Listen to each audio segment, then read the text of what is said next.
हमारे बहुत सारे दर्शक ये जानना चाहेंगे कि दरअसल इस सर्वे में सरकार का अपना परफॉर्मेंस उसको लोगों ने कैसे रेट किया है और मुख्यमंत्री के तौर पर कौन सबसे ज्यादा लोकप्रिय आज की तारीख में है।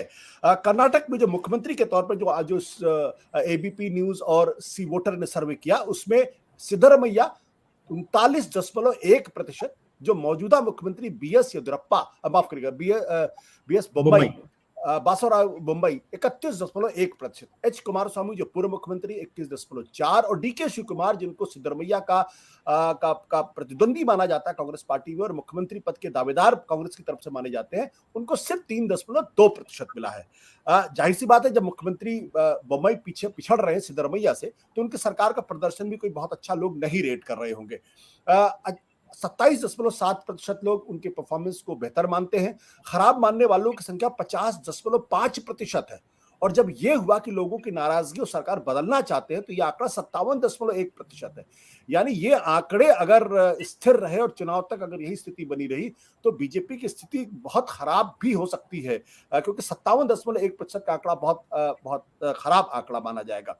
जहां तक मुख्यमंत्री का प्रदर्शन है तो उसमें भी अच्छा 26.8% लोग कह रहे, खराब 46.9%। यानी बीजेपी को बहुत मेहनत करनी पड़ेगी इस पूरे चुनाव में। यशवंत, यहां पे एक सवाल इस बात को लेकर ये कि हम सिद्धरमैया और बम्बई के बीच के झगड़े को बाद में देखेंगे। पहले ये कि भाजपा का एक नारा हर राज्य के अंदर होता है विधानसभा के चुनाव, डबल डेकर की सरकार, डबल इंजन की सरकार। क्या डबल इंजन की सरकार को लोग कर्नाटक में आपके सर्वे के हिसाब से बहुत ज्यादा पसंद नहीं कर रहे, या उनको लग रहा कि डबल इंजन की सरकार कहने के बावजूद भी जो स्थानीय सरकार है उसका परफॉर्मेंस अगर बेहतर नहीं तो फिर हम आपको स्वीकार करने वाले नहीं? नहीं, बीजेपी की जितनी राज्य सरकारें हैं उसमें डबल इंजन के नाते एक्चुअल में परफॉर्मेंस करने वाली बहुत गिने चुने, जिनमें पब्लिक के बीच में राज्य के मुख्यमंत्री की भी के नंबर अच्छे आए और प्रधानमंत्री के तो अच्छे है ही हैं।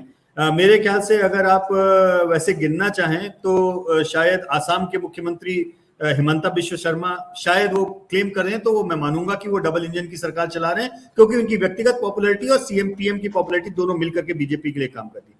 कुछ हद तक उत्तर प्रदेश में वो बात लागू होती है। मुख्यमंत्री योगी की अपना एक पॉपुलैरिटी का बेस है और वो प्रधानमंत्री के बेस में ऐड करके बीजेपी को लाभ उसमें करता है। एक ये बात उत्तर प्रदेश में लागू होती है। इसके बियॉन्ड अगर आप बात करेंगे तो मुझे लगता नहीं है कि कहीं पर भी आपको ऐसे दिखेगा कि डबल इंजन में कोई ऐसी मुख्यमंत्री जो एसेट हो, लायबिलिटी ना हो बीजेपी या उनके लिए। इस नाते से ये थोड़ा सा मुश्किल होगा आपको छांटना और देखना। फिलहाल जो कर्नाटक में दिखाई दे रहा है वो बहुत साफ दिखाई दे रहा है कि कर्नाटक में एक तो मुख्यमंत्री नए हैं, मतलब इतना उनको हम थोड़ा सा शायद ब्रीदिंग स्पेस दे सकते हैं कि वो येदियुरप्पा जी को रिप्लेस करके आए हैं, तो जब कितने बड़े जूते में उनका फिट होना ये भी एक आसान और सहज काम नहीं है, ये उनके लिए कठिन काम है, नंबर एक चीज। दूसरी चीज, जो भी उनको समय मिला, जितना भी वो काम कर पाए उतना शायद समय उनको पर्याप्त नहीं रहा। तीसरा, उनके जो साथ के मंत्री लोग हैं, जो उनके सहयोगी लोग हैं, उन सहयोगियों का भी काम या करने का जो तरीका है, किसी न किसी विवाद में, किसी न किसी समस्या में, किसी न किसी चीज में कोई ना कोई आता ही रहता है। कभी किसी के यहाँ किसी आचरण के कारण, कभी दुर्व्यवहार के कारण कोई न्यूज बना रहा होता है, कभी कोई किसी के घर में पैसे निकल के आ गए हैं, वो मुकदमा चले सब जुडिस है इसलिए उस पर बहुत, लेकिन जनता के बीच में खबर जाती है कितने करोड़ रुपए उनके घर में मिले, तो वो समस्या हो ग्रस्त, एक छवि के ऊपर भी असर आता है। तो बोम्मई जी के साथ में ये समस्या है कि बोम्मई जी नए हैं, हो सकता है भविष्य में बीजेपी के लिए अच्छे एसेट भी साबित हो, क्योंकि हमने ये भी देखा है कई सारे कैंडिडेट जो बीजेपी जब नए देती है उस समय बिल्कुल नए होते हैं, लेकिन बाद में वो थोड़े समय और अनुभव के साथ में बीजेपी के लिए लॉन्ग टर्म एसेट भी। अब महाराष्ट्र में देवेंद्र फडणवीस बीजेपी के लिए लॉन्ग टर्म एसेट है, इसमें किसी को कोई शक नहीं होना चाहिए। लेकिन फिलहाल बोम्मई जी का जो जितना भी उनको समय मिला उसको लेकर के बहुत ज्यादा पॉजिटिव कोई पब्लिक के बीच में उनकी रेटिंग आई है, ये उनके दुर्भाग्य से नहीं हो पाया है। सिद्धारमैया जी का रेटिंग बहुत ज्यादा है।